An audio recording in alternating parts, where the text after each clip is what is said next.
उधर संभल में हुए दंगों को लेकर जांच कमेटी ने अपनी डिटेल रिपोर्ट मुख्यमंत्री योगी आदित्यनाथ को सौंप दी है। करीब 450 पन्नों की इस रिपोर्ट में न केवल 24 नवंबर की हिंसा की पूरी कहानी है, पूरा ब्यौरा है, बल्कि संभल के इतिहास में पहली बार भड़की सांप्रदायिक हिंसा की घटनाओं का जिक्र भी किया गया है। ये खास रिपोर्ट देखिए।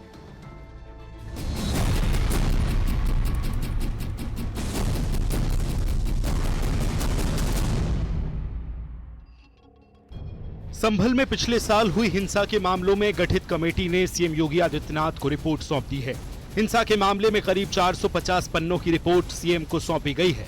इस रिपोर्ट में न सिर्फ 24 नवंबर 2024 को हुई हिंसा के बारे में बताया गया, बल्कि संभल के इतिहास में कब कब कितने दंगे हुए, उन दंगों में क्या क्या हुआ आदि के बारे में विस्तार से जानकारी दी गई।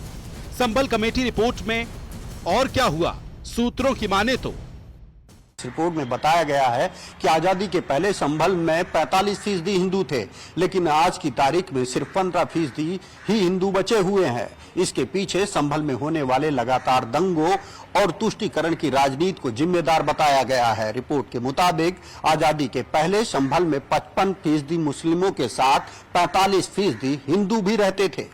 पिछले साल हुए दंगों पर रिपोर्ट में भी बड़ा खुलासा हुआ है। रिपोर्ट के मुताबिक नवंबर 2024 में संभल में हुए दंगों को लेकर बनाए गए न्यायिक आयोग ने अपनी रिपोर्ट योगी सरकार को सौंप दी है। न्यायिक आयोग की रिपोर्ट में सनसनीखेज खुलासे हुए हैं। सूत्रों की माने तो सोची समझी साजिश के तहत संभल में ये दंगा भड़काया गया था। बड़े पैमाने पर हिंदुओं को मारने की प्लानिंग थी, लेकिन हिंदू मोहल्लों में पुलिस की तैनाती के चलते ये कत्लेआम नहीं हो पाया। बाहर से बाकायदा दंगाई बुलाए गए थे। रिपोर्ट में इस बात का भी जिक्र बताया जा रहा है कि संभल अब अल कायदा जैसे आतंकी संगठन का अड्डा बन चुका है। अमेरिका ने जिस मौलाना आसिम उर्फ सनाउल हक को आतंकी घोषित किया है, उसका भी संभल कनेक्शन मिला है।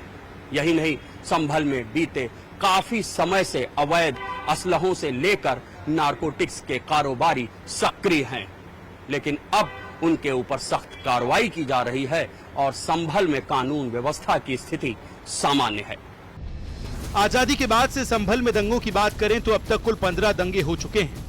की रिपोर्ट आयोग ने सरकार को सौंप दी है, जिसके बाद में संभल की हिंसा एक बार फिर से चर्चा में आई है। आयोग की जांच में स्पष्ट रूप से कहा गया है कि संभल में दंगे हुए हैं, जिससे डेमोग्राफी चेंज हुई। संभल में दंगों का बहुत लंबा इतिहास, 1948 से संभल में दंगे होते आए। यहाँ पर करीब 20 सांप्रदायिक दंगे बताए जाते हैं और 1978 के दंगे में तो संभल में 30 दिन कर्फ्यू लगा रहा था। दरअसल में संभल में सांप्रदायिक दंगों की वजह से डेमोग्राफी चेंज हुई है। यहाँ पर हिंदू तेजी से घटे हैं। शहर में हिंदुओं की आबादी करीब 15% रह गई है।